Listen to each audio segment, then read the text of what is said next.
What's up, guys? Today I want to answer the popular question about emergency funds. How much do you need? If this is your first time joining us, welcome to the community. If not, welcome back. I want to know, guys, before we get started, just so I know what my audience thinks, if you have an emergency fund, comment down below with the word yes. If you do not have an emergency fund, comment down below with the word no. Before this video starts, let me know, yes or no, do you have an emergency fund? And 3, 2, 1, intro.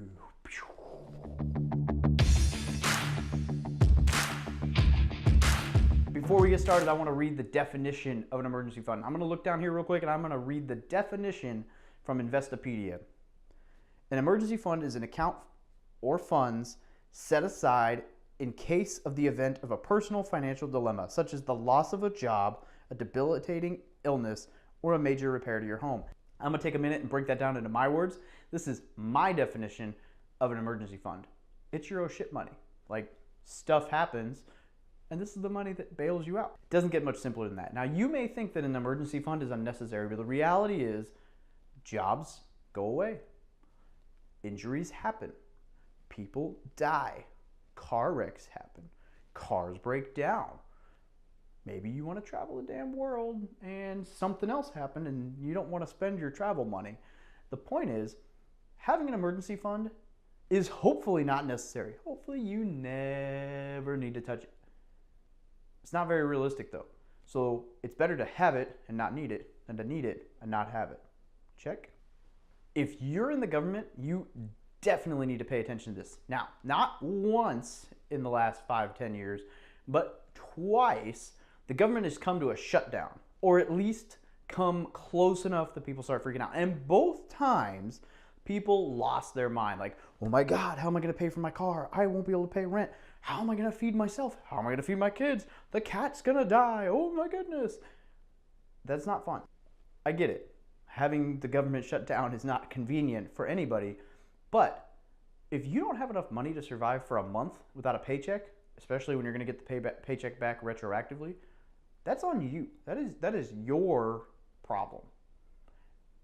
I'm not saying it's right for the government to not pay you or to threaten to not pay you, but it's on you if you don't have any money set aside. So an emergency fund, if you had saved one, would be the money that could buffer that, and then when you get paid back, you refill your emergency fund. It's an amazing concept. But no, instead, I watch people who freaked out 5-10 years ago when it first happened, I don't remember what year, and then didn't change anything, and then this year they freaked out again. And you're like, do you not learn from your mistakes? Like, emergency funds aren't that hard to build. All you do is not blow some money, put it in the fund. You may be asking, is an emergency fund the same thing as cash reserves? Yes and no. Cash reserves is essentially an emergency fund for your property. So if an unexpected repair happens and you don't have the money in your account, you have cash reserves to fix it. You need to treat an emergency fund in the exact same way. It's like a business emergency fund, only it's for your personal life. So don't commingle the two. Don't, mix and match. Keep them separate. One is to fix emergencies on your property. One is to fix emergency in your life. You need to have both. There's a lot of different strategies involved in emergency funds. A lot of people like to ask me, should I build an emergency fund or should I pay off debt? I think I kind of agree with Dave Ramsey on this. You should save $1,000. And the reason for that is that $1,000 will cover if you need to replace the tires on your car, right? Little things. So you don't have to pull the credit card out, which has an interest rate, and swipe it. It'll buffer. And then focus on paying off debt. But I think you should only pay off the debt that is like above 7 or 8% interest. Because if you have a debt like a car loan that's only costing you 3% interest, and you can go invest your money and earn 10% interest by private lending or investing in real estate, that's actually like making a 7% interest. Because if you pay off a 3% interest debt, your money is earning you a 3% return. If you invest that same money in a 6% interest returning account, well, now you have an extra 3% interest coming in over what paying off the debt would be.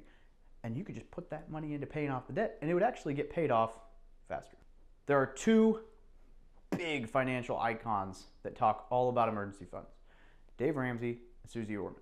Dave Ramsey's theory is that you build $1,000, pay off all your debt, and then you build up 3 to 6 months worth of savings.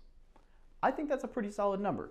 3 to 6 months worth of living expenses is a good buffer to where you can know that you'll be okay if something happens, but it doesn't take you eons to save up.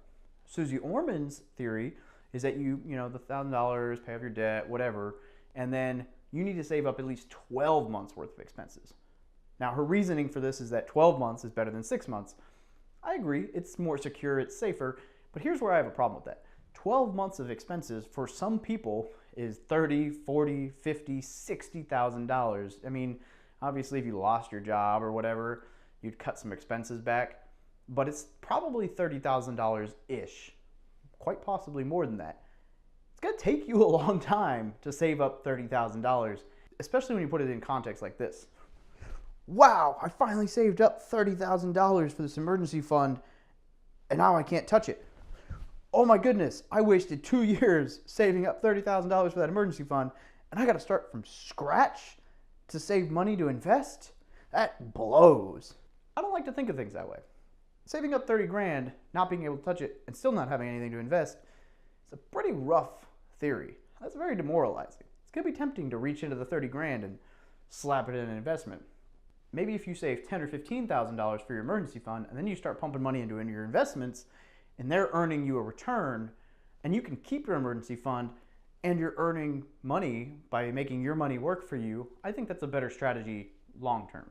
On the blog post for this video, I'm gonna have an emergency fund calculator down below to help answer some of your questions.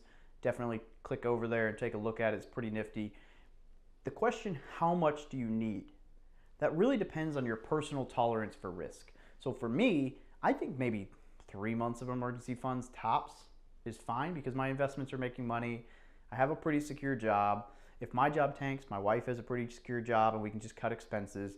I'm not super worried about the future and I'll be able to adapt. So I think 3 months is enough for me to, if an oh crap happens, I can get my feet under me and get running again.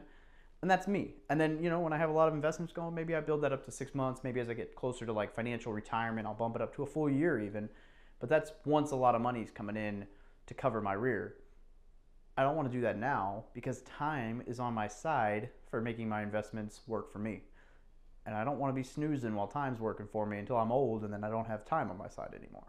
Another question I get is, can your emergency fund be too big? And I think the answer is yes. If you have 100 grand in your emergency fund, great, you're covered, but that's not making you any money. And if you don't have your money set aside for retirement and something happens, you're gonna dip into that 100 grand real quick. So I think 3 to 6 months is a safe buffer, and then you invest like hell and save up a lot of money so that your future is taken care of. Safety is great. Investments can lead to financial freedom and safety. Putting all your eggs in one basket, like a savings account, for God's sake, that's losing money, with inflation, may not be the safest bet. It only takes a little bit to wipe that out. With all this in mind, I think emergency funds are still great, and you definitely need to have some money set aside. You wouldn't operate a rental property without cash reserves. The bank wouldn't even lend to you. Don't operate your life without an emergency fund.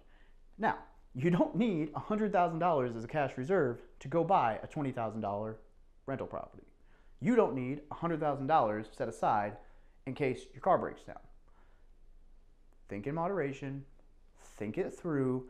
Don't let safetyism get in the way of investing, because some risk with the reward is definitely better than just being safe. I hope you found this valuable. Hope you understand a little bit more about what I think on emergency funds. If you did find it valuable, great. If you didn't find it valuable, leave the hate comments down below. I don't care.